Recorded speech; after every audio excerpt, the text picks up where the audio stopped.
Hello everyone, this is Jensen Vars. In this video I'm going to try for the first time Stars Without Number by Kevin Crawford. It's an sandbox oriented RPG, old school Renaissance kind of system, so basically, well, unforgiven old school RPGs with some lightweight mechanics, let's say lightweight, um, with a huge amount of good world generation resources. And we're going to be trying it on Miro. So Miro is a whiteboard application, interactive, so many people can join, usually more meant for work, brainstorming of ideas, planning, roadmaps, and so on. But we're going to be a bit controversial here. I'm going to use it for playing RPGs. Is that viable? Well, it's not meant for that for sure. We're going to start on a blank board, and by blank I meant really blank. For rolling dice, I'm going to use an All Bear Rodeo, so it has a dice roller. I think this is perfect. I've been thinking about this, like, how could I roll dice? I think this is more than enough. And yes, how can we play on Miro? We are going to figure it out together because all I know is the basics of Miro because I use it for work. So what I suggest is learning the basic tools, shortcuts, let's say. V is the select tool. We need T to switch to the writing tool. Control Enter is going to get us outside. N for stickers. What else? I think P is going to the pen for drawing. And I think those are the four shortcuts that we really need. Control Z to undo, of course. And I think it's pretty cool because it can get us quite close to playing on a real tabletop scenario, but who knows, maybe even more productive. So the first big feature of Miro that we're going to use a lot, I think, it's frames. So you can usually create frames on this here, but I'm going to use background images from a Wallhaven, a wallpaper page. Going to pick whatever image I like, and we're going to paste it here. It's going to take some time to load it, and then we right click and press first lock because we want it fixed, so we don't want to move it.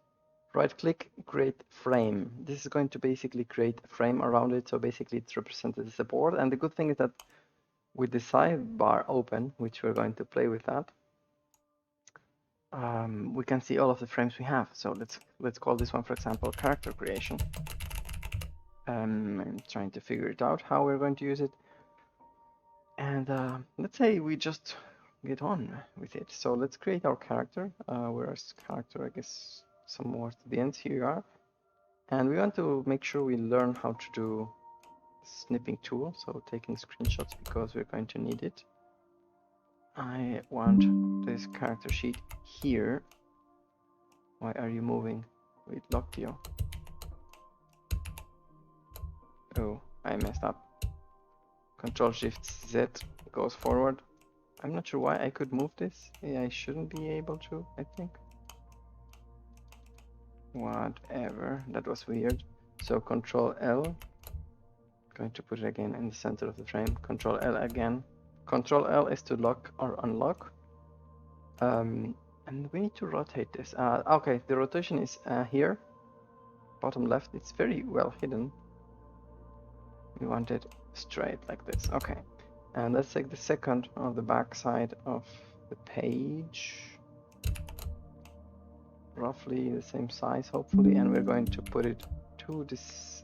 This is a bug where I paste things. Anyways, be careful with that. I want to rotate this as well. I'm going to put it to the side. And since these two usually go together, I'm going to resize them so they fit. I'm going to shift click both, right click, and no, not right click. I think here, this button up here, group objects, going to always make them move together. So this is going to be our character creation frame. And the good thing about frames is that we're going to have many frames. And once we click on that frame, it goes to there, and it's going to zoom in into it. So I think this is really cool because we can start prepping what we're going to need. And I'm going to make an example. Actually, I'm going to create a new frame. Shall I like this image. I'm going to copy it again. Actually, from here, it's probably faster. No, not you. You.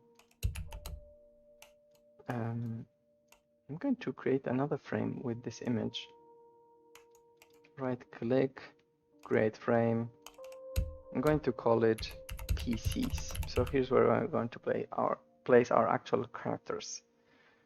I'm going to lock this one, and it's cool, I think. And now what we want to do is copy the character sheet or from the character creation, and we're going to do our first character around here. So how we will fill it in, I don't know. I'm not an expert on the rules. Okay, one downside is if we take screenshots, sometimes the quality is not best, but well, I think we need to survive or learn how to export an image out of a PDF better. Anyways, I want to lock this because I don't want to move it. And then let's say we have a name. So we press T, text tool, and we write it down there. Rob Claymore. I have no idea. So then it's super easy like that, and that's it. So it's kind of super intuitive to write on top of that. And you can even resize, move things as we see fit. So I think that's the way we are going to play and fill the characters in. So we can press T, write some numbers here. That's it. T2, T3, and so on. So of course I have no idea what I'm doing. I'm just figuring out how it would look like. Here there's some checkboxes. I'm not sure if they are. Press P. We can make a, oops, that's too thick. I guess a dot is sufficient.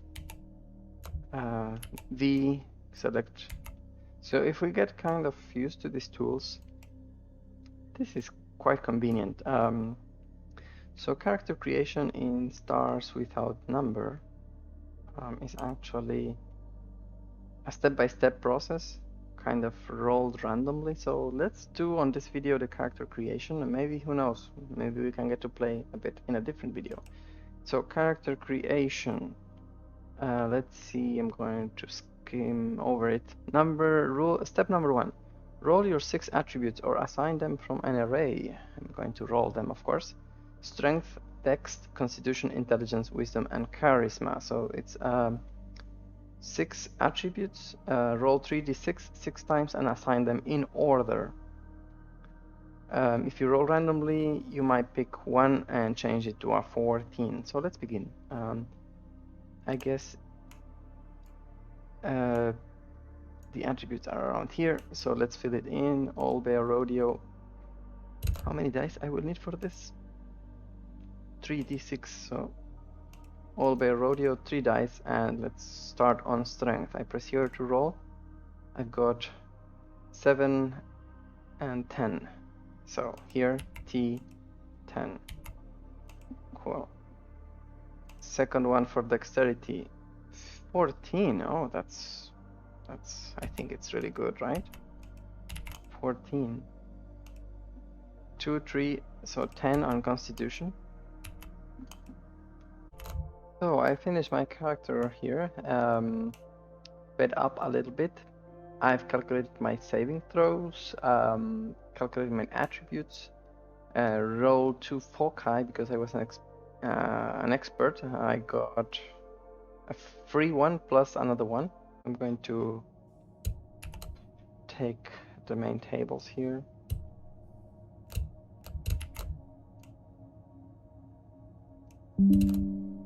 Because, well, these are really useful. And what else we're going to put in the story? I'm going to take something from World Without Numbers. Let's see. Where are you? Adventure creation. Let's see the most interesting resources that we can get here. a reward. Yeah, we might need this when we want to figure a reward. Oh, this bug is going to drive me crazy. I don't know why it happens, but it should not. A reward type, then creating problems. Yes, this we may need.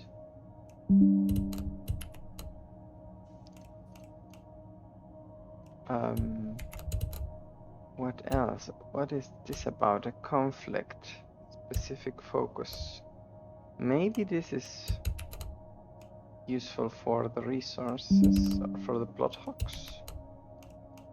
I'm going to put it somewhere here. Creating people. I think this is amazing.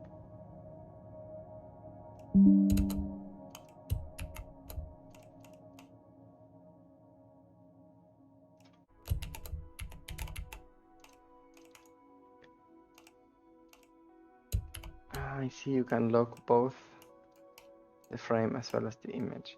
And here is like, okay, how do we write down things, right? I think we can either go with sticky notes, since we mostly all we know is sticky notes. So we've got a revenge. What else did we roll for? Someone was framed for a crime.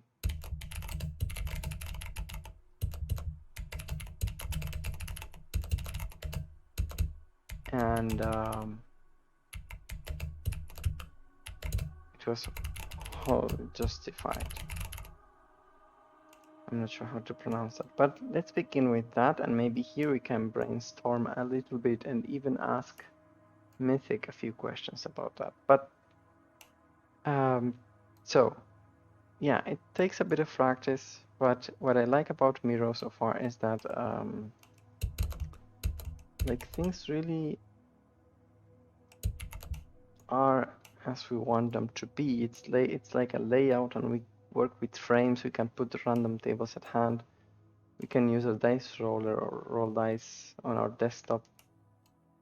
And of course, playing like this requires us knowing more about the system. It's not like VDDs, that visual tabletop software that helps us or automate things for us. It's actually the opposite. So for example, if we want to play Mythic, we will have to learn by memory how to ask fate check questions, or maybe we could actually put the frame, this cheat sheet, right? So here we'll have the fate chart. So let's say we ask a question. We will start on chaos rank 5. We say unlikely, then we will roll 2 d10s. So a d100, I guess. So 58. We check if we are below that value or not, and we get a yes. In this case, we've got a no on 50-50. And if these numbers are equal, then we need to check if these numbers are equal to the chaos rank, and if so, we need to roll a random event. Then check on the focus table, which, well, because you did the default one here, roll another d100. 65, for example. 65 would be PC. No, PC negative. So, okay, so we need to have ready, like the list of PCs or the list of NPCs then, which we could have around here, for example, and then we just play. So it's nice because it's intuitive. We can check and move between frames very easily. So it's okay. This one, we've got our characters sheets here, and yeah, I think it's cool. It's cool because here also we can start brainstorming or making mind maps. I guess there are better ways, but we can draw shapes and start doing hypotheses.